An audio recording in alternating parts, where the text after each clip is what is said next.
Drama की starting में दिखाया गया एक मिस्टीरियस बॉय भारी बैग को खींचते हुए कहीं लेकर जा रहा है और फिर एक पहाड़ी पर पहुंचने के बाद उस बैग की तरफ देखने लगा जिसके अंदर एक दूसरे बॉय की बॉडी थी कि तभी उस लड़के की नेक पर बने टैटू में बहुत तेज तकलीफ हुई जो कि बर्दाश्त के बाहर थी। मगर तब भी वो लड़का बैग को उठाकर पानी में फेंक देता है। बैग पानी की गहराई में जाने लगा जिसके अंदर से हमें आवाज सुनाई दी कि क्या मैं मर चुका हूँ या मैंने जीने का दूसरा तरीका अपना लिया। ये सीन यही कट हुआ जिसके बाद अब हम पूरे 10 साल पीछे का सीन देखते हैं जहाँ एक बॉय वेंजो जो कि काफ़ी ज़्यादा फैटी है उसको उसके क्लासमेट्स काफ़ी बुरी तरह बुली कर रहे हैं। फिर जब वो थोड़ा बड़ा हुआ तब भी उसे बच्चों ने बुली करना बंद नहीं किया और फिर अब जब वेंजो पूरी तरह से बड़ा हो चुका है मगर अब भी उसे उसके क्लासमेट्स बुली करना बंद नहीं करते क्योंकि इन लड़कों को वेंजो से बिना बात की प्रॉब्लम है, जबकि वेंजो एक शरीफ लड़का है जो कि चैन से अपनी ज़िंदगी जीना चाहता है। वो लोग वेंजो की ग्रैंडमदर से फ्री में खाना ले जाते हैं मगर उन्होंने उस खाने को वेंजो के ही सामने डस्टबिन में फेंक दिया जो देख वेंजो को काफ़ी ज़्यादा गुस्सा आया भी मगर वो तब भी कुछ नहीं कर पाता है। और फिर उन लोगों ने एक दिन वेंजो को कॉस्ट्यूम पहनाकर एक लड़की को रोज़ देने भेजा। लड़की काफ़ी बुरी तरह डर गई तो तब वो बुली पर्सन उस लड़की को प्रपोज करता है मगर जब वो रिजेक्ट हो जाता है तो तब इस चीज़ का गुस्सा भी उसने वेंजो पर ही निकाला ये कहकर कि जब तक ये कप बारिश के पानी से भर नहीं जाता तब तक हम तुमको तुम्हारे कपड़े वापस नहीं करेंगे।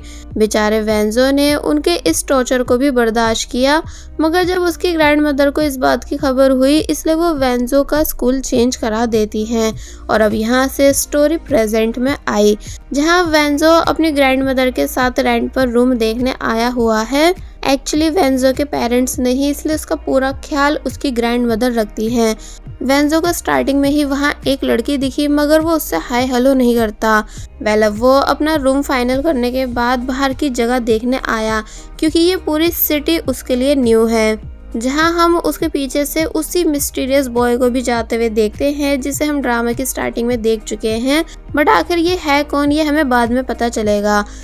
अब वेंजो ने अपने लिए न्यू स्कूल यूनिफॉर्म बाय की क्योंकि वो फाइनली बहुत ही ज़्यादा खुश है जैसे उसे कोई दूसरी लाइफ मिल गई हो। जिसके बाद अब हम वेंजो का न्यू स्कूल देखते हैं जो कि सच में काफ़ी ज़्यादा बड़ा था जिसके अंदर कैंटीन में हमें 2 लड़कियां दिखाई दी जिसमें से एक का नाम है एमी जो कि हमारे इस ड्रामा की मेन फीमेल लीड है तो वहीं दूसरी लड़की का नाम है चाओ जिसे एमी की बेस्ट फ्रेंड बताया गया है जो कि एमी से पूछ रही थी कि क्या आज तुम जल्दी मेरे साथ वापस घर चल सकती हो क्योंकि मुझे कुछ काम है पर अकेले जाते हुए डर लगता है।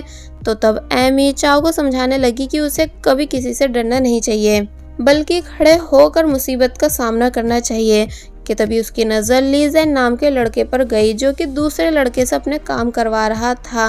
तो तब इसलिए एमी लीजेन पर चिल्लाई कि मैंने तुमसे कितनी बार बोला है कि दूसरों से फोर्सफुली अपने काम मत कराया करो। एक्चुअली एमी किसी को भी बुली होते हुए नहीं देख सकती है इसलिए उसने उस फूड को उठाकर वापस उसी लड़के को दे दिया जो कि उसे लाया था। तो तब ये सब देख लीजन को बहुत ही तेज गुस्सा आया तो मगर वो चाव को देख चुप हो गया क्योंकि वो चाव को सीक्रेटली लाइक करता है इसलिए चुपचाप वहाँ से चला जाता है। अब नेक्स्ट सीन में हम देखते हैं वेंजो जो कि अब फाइनली स्कूल के बाहर पहुंच चुका है एंड अपनी ग्रैंडमदर को खुशी खुशी स्कूल के बारे में बता रहा था कि उसका न्यू स्कूल कितना ज़्यादा बड़ा और ऑसम है। तो तब ग्रैंडमदर बोलती हैं कि तुम कुछ पिक्स क्लिक करने के बाद मुझे सेंड करो। तो तब वेंजो ऐसा ही करने लगा बट एमी और चाओ जो कि वापस घर जा रही हैं उन्हें लगता है जैसे वो उनकी पिक्स क्लिक कर रहा हो मगर चाओ चुपचाप एमी को खींचते हुए वहां से ले गई। लीजेन को भी वेंजो का बिहेवियर काफ़ी अजीब लगा मगर वो भी चुपचाप वहां से चला गया क्योंकि उसे चाओ का पीछा करना था जबकि बेचारा वेंजो सिर्फ खुद की फोटोज क्लिक कर रहा था। फिर जब वो एक बस में आया कि तभी हम देखते हैं कि चाओ और एमी ये दोनों भी उसी बस में है एंड इन दोनों के साथ साथ लीजेंग और उसके दोस्त भी। चाओ कहने लगी क्या ये लड़का हमारा पीछा कर रहा है क्योंकि स्कूल के बाहर भी ये हमारी फोटोज क्लिक कर रहा था। तो इस पर एमी समझाती है, नहीं शायद ऐसा नहीं है, तुम कुछ ज़्यादा ही सोच रही हो, क्योंकि मुझे तो ये बिल्कुल ठीक लग रहा है। और वैसे भी तुम्हें डरने की ज़रूरत नहीं है, क्योंकि तुम्हारा पर्सनल बॉडीगार्ड तुम्हारे साथ है। जिस बात को सुन लीजेन शॉक रह गया। चाओ पूछने लगी कौन, और फिर जब जैसी पीछे मुड़ी तो तब लीजेन ने अपनी नज़रें चुरा ली, क्योंकि भले ही वो एक बुली पर्सन है मगर चाओ के सामने उसकी सारी हीरोगिरी निकल जाती है।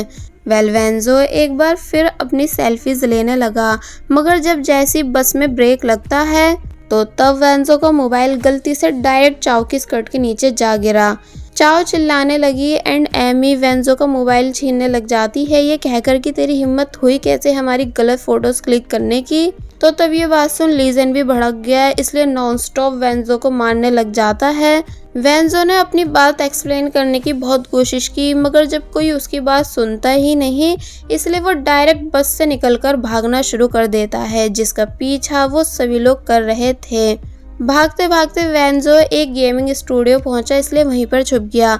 लीजेन भी वेंजो को ढूंढते हुए उसी प्लेस आ गया, मगर अब इससे पहले कि वो वेंजो को पकड़ पाता कि तभी उसकी मुलाकात अपने सीनियर से हुई, जो कि लीजेन को वहां से जाने के लिए कह रहे थे, क्योंकि इन दोनों की आपस में कभी नहीं बनती है। और बने भी कैसे, क्योंकि लीजेन लोगों को बुली करता है और वहीं ये सीनियर्स कमजोर लोगों को बुली से बचाते हैं।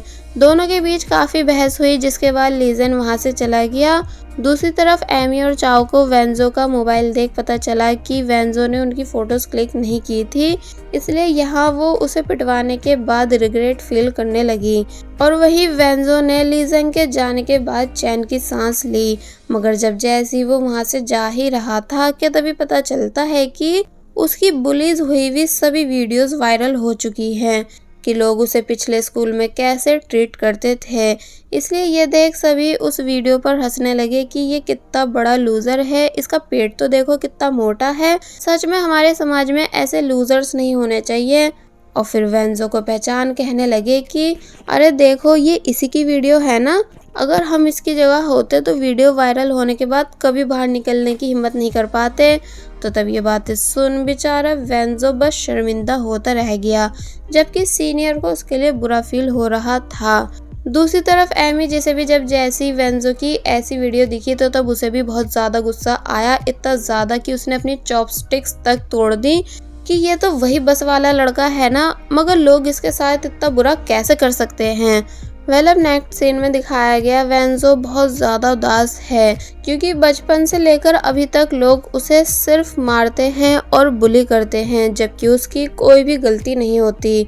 इसलिए अब इन चीज़ों से वो परेशान आ चुका है और फिर अपनी ग्रैंड मदर को भी याद करने लगा कि उन्होंने बचपन से अभी तक कैसे उसकी इतनी ज़्यादा केयर की है, मगर वो उन्हें एक अच्छा बेटा बनकर नहीं दिखा पाया। नीचे मिस्टीरियस बॉय भी इसी रास्ते से गुजर रहा है कि तभी डिप्रेशन में आकर वेंजो ने सुसाइड कर डाली, यानी वो डायरेक्ट ऊपर से नीचे गिर गया। मिस्टीरियस बॉय जिसका नाम क्रिस है, वो ये सब देख काफी बुरी तरह शॉक रह गया कि तभी वेंजो के पास वही सीनियर्स बॉयज आए जो कि उसको चेक करने लगे। क्रिस भी दूर से ये सब देख रहा है, मगर जब जैसी वेंजो उठा तो तब उसके उठते ही क्रिस बेहोश हो गया। वेंजो हैरान था कि मैं इतनी ऊपर से गिरने के बाद अभी तक जिंदा कैसे हूँ। तो तब सीनियर बॉयज जिनके लीडर का नाम है वास्को, वो वेंजो को समझाता है कि अगर तुम्हें कोई भी परेशानी है तो तुम हमें बता सकते हो, क्योंकि हमारा सिर्फ एक ही सपना है, दुनिया में शांति लाना। जिस बात के लिए वेंजो मान गया, मगर अब क्योंकि वो बहुत ज़्यादा कंफ्यूज है, इसलिए जल्दी से उन सभी को बाय कर वहाँ से चला जाता है एंड थक हार कर अपने बेड पे आकर बैठ गया। मगर अब भी उसे ये बात समझ नहीं आ रही थी कि आखिर मैं इतनी ऊपर से गिरने के बाद ठीक कैसे हूँ। इसलिए बोलता है चलो कोई नहीं, अब इस बारे में मैं सुबह सोचूंगा, फिलहाल मुझे नींद आ रही है इसलिए मुझे सो जाना चाहिए। और फिर तभी वेंजो आराम से सो गया। दूसरी तरफ क्रिस जो कि रोड पर बेहोश पड़ा हुआ था, वो होश में आने के बाद कहने लगा भला मैं यहाँ कैसे, यानी मुझे तो अपने घर में होना चाहिए था, क्या मैं नींद में चलने लगा हूँ। और फिर उठकर वहाँ से चला जाता है। जिसके बाद अब हमें नेक्स्ट डे का सीन दिखाया गया, जहाँ हम देखते हैं कि एमी जो कि स्कूल के लिए रेडी हो रही है एंड अपनी सिस्टर को आवाज़ें दे देकर उठा रही थी। मगर वो उठती ही नहीं। दूसरी तरफ वेंजो भागता हुआ वापस अपने घर आया, मगर तभी बहुत जोर से चिल्लाने लगा क्योंकि उसकी बॉडी उसके सामने सो रही थी एंड वो किसी और की बॉडी में है, यानी फैटी बॉय वेंजो की बॉडी क्रिस की बॉडी के साथ स्विच हो चुकी है, जिसके चीखने की आवाजें एमी को भी सुनाई दी क्योंकि वो भी उसी बिल्डिंग में रहती है। वेंसो बहुत बड़े सदमे में है कि आखिर ये सब हो क्या रहा है, इसलिए उसने खुद को बहुत जोर से स्लैप मारा, जो पड़ते ही वो एक बार फिर बेहोश हो गया और फिर फाइनली वापस से अपनी रियल बॉडी में आ गया एंड सब कुछ सोच ही रहा था कि आखिर ये सब हो कैसे कैसे रहा है कि तभी डोर पर एमी आ गई ये पूछने के लिए कि क्या सब ठीक है। तो पहले तो एमी को देख वेंजो भागने लगा, मगर जब एमी कहती है कि अच्छा तो तुम यहाँ रहते हो, सॉरी मैंने उस दिन तुम्हें गलत समझ लिया था, तो ये सुन वेंजो रुक गया। एमी बताने लगी एक्चुअली वो सब सिर्फ एक मिसअंडरस्टैंडिंग थी, मगर जब हमने तुम्हारा मोबाइल चेक किया तो उसमें हमारी कोई भी फोटोज नहीं थी। एंड देन सॉरी कहते हुए वेंजो को उसका मोबाइल वापस दे देती है। वेंजो कहता है इट्स ओके, तो तब एमी ने उससे उसका नाम पूछा, जो कि वेंजो ने उसे बता दिया। एमी भी अपना इंट्रोडक्शन देने लगी एंड देन वहाँ से चली जाती है। तो तब यहाँ वेंजो मुस्कुराया क्योंकि ये फर्स्ट टाइम था जब किसी लड़की ने उससे अच्छे से बात की हो। वेल अब नेक्स्ट सीन में वेंजो क्रिस का फेस और बॉडी देख रहा है कि ये कितना ज़्यादा हैंडसम और फिट है, ना कि मेरी तरह फैटी। वेंजो ने पेट भर के ब्रेकफास्ट किया और जब क्रिस को उठाने आया कि तभी थप्पड़ मारने से एक बार फिर इन दोनों की बॉडी स्विच हो गई, जिस वजह से वेंजो को सारी बात समझ आ गई कि उसके पास दो बॉडीज हैं जिन्हें वो थप्पड़ मारकर एक्सचेंज कर सकता है और जब एक बॉडी उठेगी तो दूसरी सो जाएगी।